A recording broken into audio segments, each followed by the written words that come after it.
हरिओम। जय श्री कृष्ण। राधे राधे। जय योगेश्वर। जय जगदम्ब। जय भगवती। जय उमिया।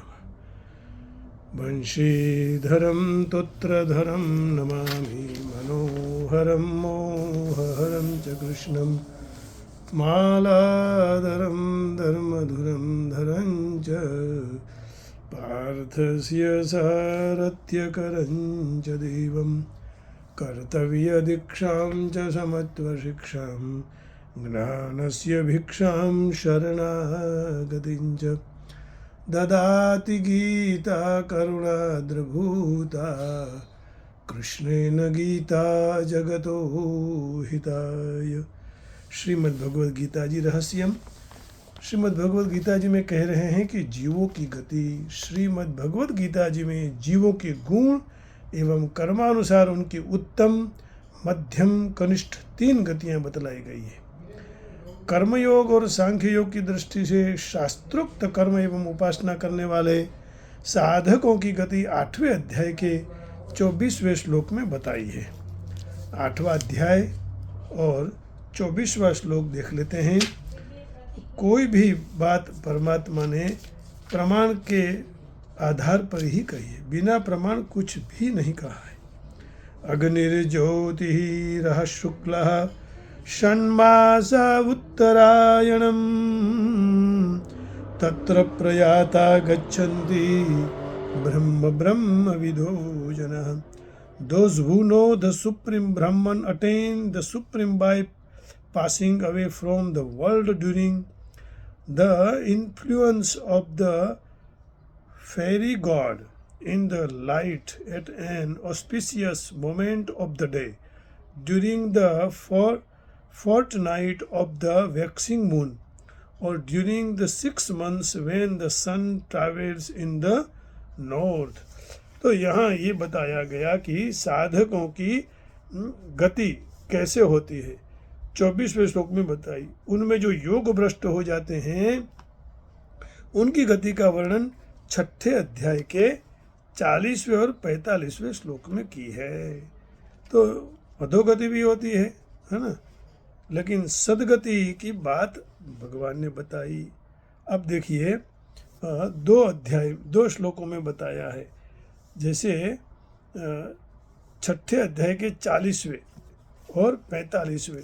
तो 40वां श्लोक है। श्री भगवान उवाच पार्थ नैवेहनामुत्र विनाशस्तस्य विद्यते नहि कल्याणकृत कश्चित् दुर्गतिं तात गच्छति। The Supreme Personality of Godhead said, son of Patha, transcendentalist engaged in auspicious activities does not meet with distraction either in the world or in the spiritual world. One who does God, my friend, is never overcome by evil. दुर्गतिम तात गच्छति। और इसी अध्याय के 45वें श्लोक में भगवान यही कह रहे हैं। प्रयत्नाद्यतमानस्तु योगी संशुद्धकिल्बिषः अनेक जन्म संसिद्धः ततो याति परां गतिम्। And when the yogi engages himself with science, endeavor in marking further progress, being washed of all contaminants, then ultimately achieving purification after many births of practice of attains the supreme goal, याति पराम गति, परम गति को प्राप्त कर लेते हैं। यहाँ वह बतलाया गया कि मरने के बाद वे स्वर्गादि लोकों को प्राप्त होते हैं। सुदीर्घ काल तक उन दिव्य लोकों के सुख भोग कर पवित्र आचरण वाले श्रीमान लोगों के घरों में जब जन्म लेते हैं तथा स्वर्ग में न जाकर सीधे योगियों के कुल में जन्मते हैं और वहाँ पूर्व अभ्यास के कारण पुनः योग के साधन में प्रवृत्त होकर परम गति को प्राप्त हो जाते हैं। सकाम भाव से विहित कर्म में उपासना करने वालों की गति का वर्णन 9वें अध्याय के 20वें श्लोक में और 21वें। 9वां अध्याय और 20वां और 21वां श्लोक कि क्या क्या मिलता है। त्रैविद्यामां सोमपः पूत पापा यज्ञैरिष्ट्वा स्वर्गतिं प्रार्थयन्ते ते पुण्यमासाद्य सुरेन्द्रलोकम् अश्नन्ति दिव्यान् दिवि देव भोगान्.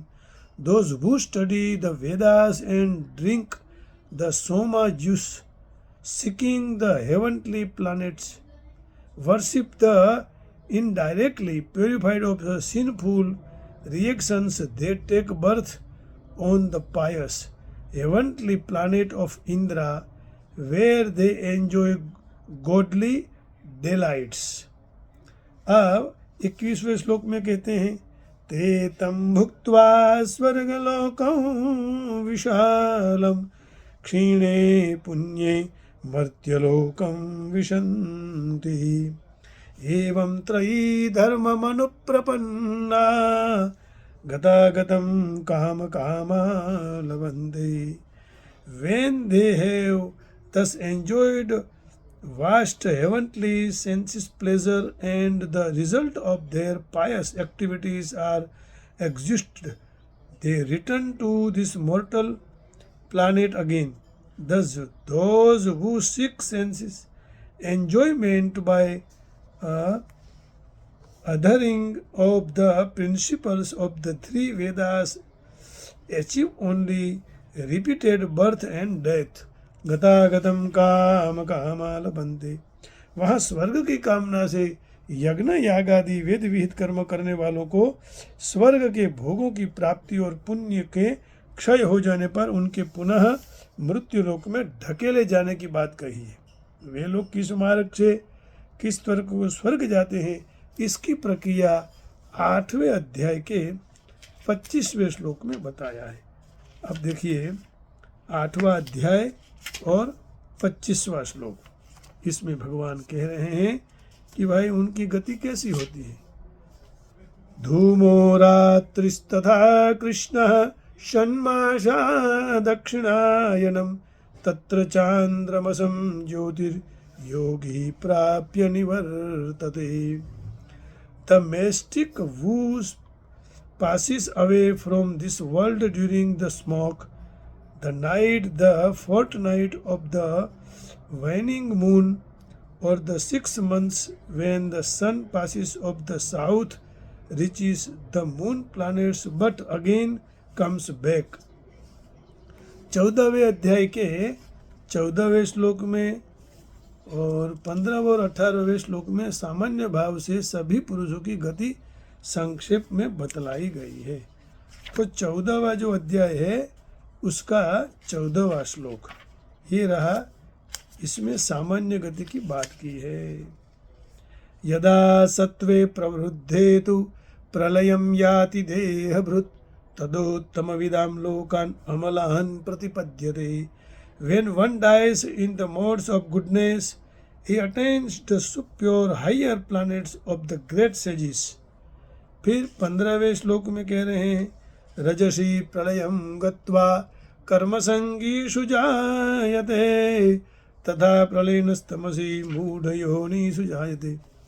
When one dies in the mode of patience, he takes birth among those engaged in fruitive activities, and when one dies in the mode of ignorance, he takes birth in the animal kingdom. फिर 18वें श्लोक में कह रहे हैं ये सामान्य गति की बात की. ऊर्ध्वं गच्छन्ति सत्त्वस्था मध्ये तिष्ठन्ति राजसः जघन्य गुणवृत्तिस्था अधो गच्छन्ति तामसः.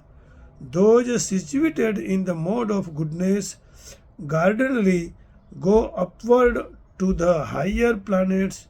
Those in the mode of patience live on the earthly planets, and those in the abominable made of ignorance go down to the hellish worlds. तो इस प्रकार सत्व गुण की वृद्धि में मरने वाले उत्तम लोक में जाते हैं, रजोगुण की वृद्धि में मरने वाले मनुष्य उत्पन्न होते हैं, और तमोगुण की वृद्धि में मरने वाले पशु पक्षी कीट पतंग आदि वृक्षादि योनियों में जन्मते हैं. इस प्रकार सत्व गुण में स्थित पुरुष भी मरकर ऊपर के लोकों में जाते हैं.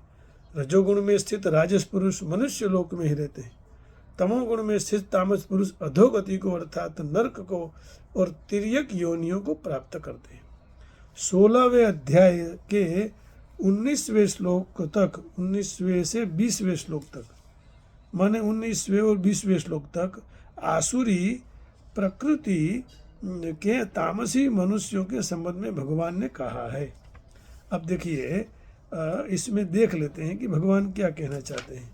16वां अध्याय और 19वां श्लोक। तानहं द्विषतः क्रूरान् संसारेषु नराधमान् क्षिपाम्यजस्रम